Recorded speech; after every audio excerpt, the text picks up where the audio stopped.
नमस्कार दोस्तों, कैसे हैं आप सब। स्वागत है आप सभी का आपके अपने YouTube चैनल पर। दोस्तों, हाइट का हमारी पर्सनालिटी से बहुत गहरा रिश्ता है, क्योंकि ऊंचे कद काठ वाला व्यक्ति आकर्षण का केंद्र बनता है। ऐसे में हर कोई लंबा होना चाहता है।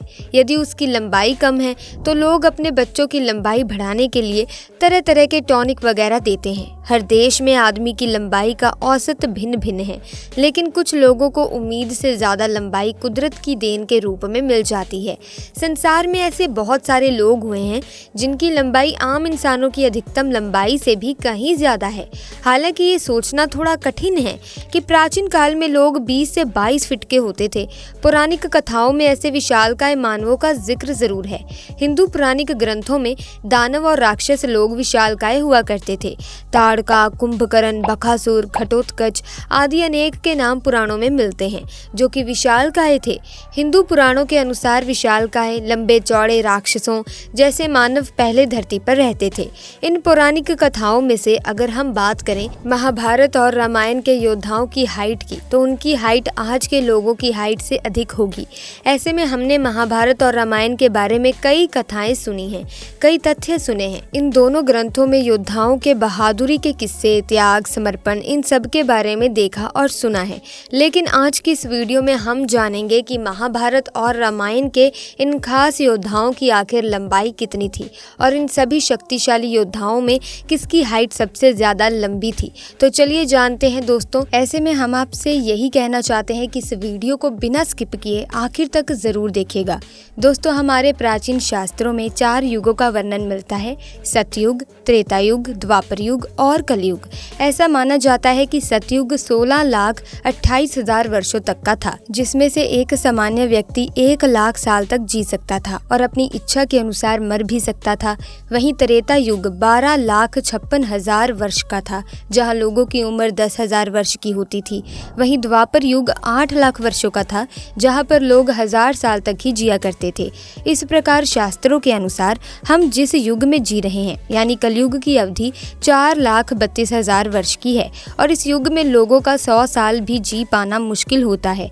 हम सब कलयुग में ही जी रहे हैं और हम ये बात जानते हैं कि आजकल औसतन 6 फीट से ऊपर जो भी होता है उसे लंबा मान लिया जाता है। परंतु पिछले युगों में लोगों की लंबाई कितनी होती थी, इसके बारे में बहुत ही सटीक विवरण हमें अलग अलग ग्रंथों और पुराणों में मिलता है।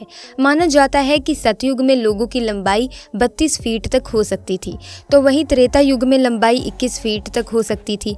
द्वापर युग में 11 फीट तक लंबे हो सकते थे और वही कलयुग में ये औसतन इंसान की लंबाई 5 फीट तक तो मानी ही जाती है। जैसे जैसे युग बीतते रहते हैं, लोगों की लंबाई और उम्र कम होती रहती है।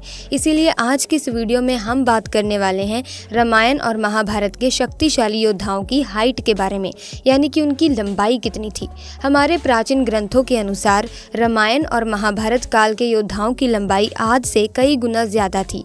अगर बात करें महाभारत के योद्धाओं की, तो इनकी औसतन और असल लंबाई का अनुमान लगा पाना बेहद मुश्किल है। लेकिन महाभारत के ग्रंथों में अलग अलग रूप से इसका वर्णन किया जाता है। माना जाता है कि महारथी भीष्म पितामह, जिन्हें इच्छा मृत्यु का वरदान प्राप्त था, उनके शरीर को बहुत ही बलशाली और एक रथ जितना बताया गया है, जिसकी ऊंचाई लगभग 8 फीट की थी।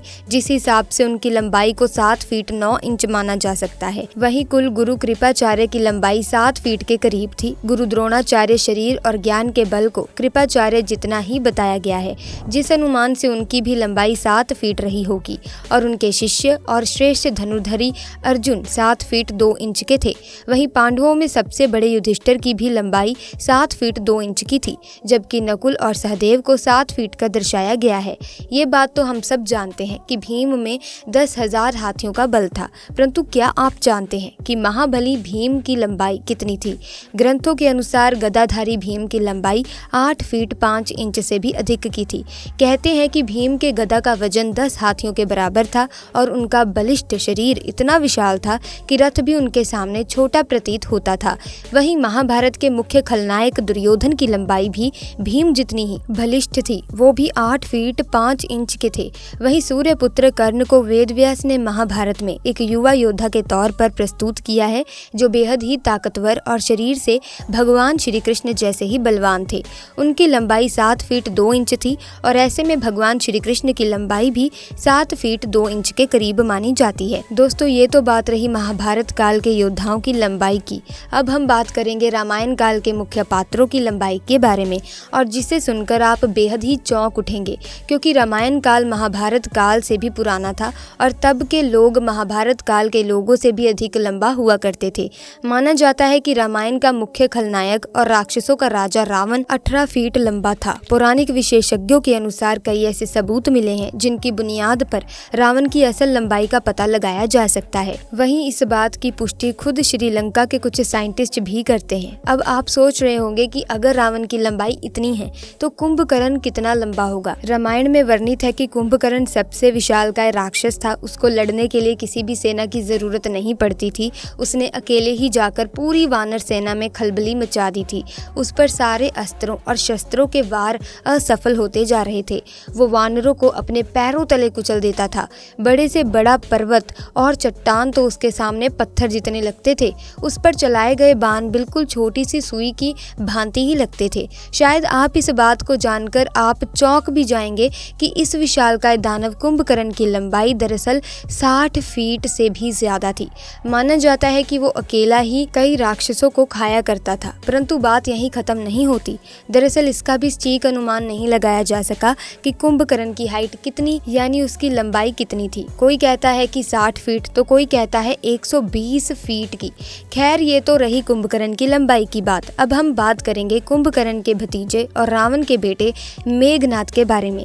इंद्र को हराने वाला और ब्रह्मा देव जी का आशीर्वाद पाने वाला रावण का सबसे पराक्रमी पुत्र मेघनाद, जिसे लोग इंद्रजीत भी कहा करते थे, कहते हैं कि वो अपने पिता की तरह बलिष्ठ शरीर वाला था और बेहद शक्तिशाली था। उसकी लंबाई 12 फीट थी। वहीं अगर हम प्रभु श्री राम की बात करें तो रामचरितमानस में वर्णित है कि भगवान श्री राम 5 करिकुश लंबे थे। अब एक करिकुश में 24 इंच होते हैं। इस हिसाब से 5 करिकुश यानी कि 120 इंच यानी कुल मिलाकर 10 फीट। जी हाँ, भगवान श्री राम की लंबाई 10 फीट से अधिक थी। वहीं लक्ष्मण जी भी उनके भाई बिल्कुल उनके जैसे ही थे, तो इसीलिए उनकी हाइट, उनकी लंबाई भी बिल्कुल 10 फीट के करीब थी। अब बात की जाए पवन पुत्र हनुमान जी की, तो उनकी लंबाई का अंदेशा लगा पाना बेहद ही कठिन है, क्योंकि वो जब चाहे अपने शरीर को छोटा कर लेते थे, जब चाहे विशालकाय कर लेते थे, और उनकी स्पष्ट हाइट या लंबाई का पता लगाना बेहद ही मुश्किल है। वहीं अगर बाली की बात की जाए तो बाली रावण जितना ही विशाल था, यानी उसकी हाइट भी उसकी लंबाई भी 18 फीट थी। वहीं सुग्रीव 15 फीट के थे। कहा जाता है कि बाली के पुत्र अंगद भी 12 फीट लंबे थे। अब हम बात करते हैं महाभारत और रामायण में दोनों में भूमिका निभा चुके भगवान परशुराम जी की। माना जाता है कि वीर ब्राह्मण भगवान परशुराम जी की लंबाई 12 फीट से अधिक थी। तो दोस्तों ये थी रामायण और महाभारत के खास योद्धाओं की लंबाई। तो दोस्तों ऐसे में आज की इस वीडियो में बस इतना ही। आपको ये वीडियो कैसी लगी हमें कमेंट सेक्शन में ज़रूर बताना। इस वीडियो से संबंधित आपके क्या विचार हैं वो हमें कमेंट सेक्शन में आप ज़रूर बताइएगा। इसी के साथ वीडियो को लाइक करें, शेयर करें और चैनल को सब्सक्राइब करके बेल आइकन को प्रेस करें ताकि आने वाली नई वीडियोस की अपडेट आपको मिलती रहे। आपका बहुत बहुत धन्यवाद।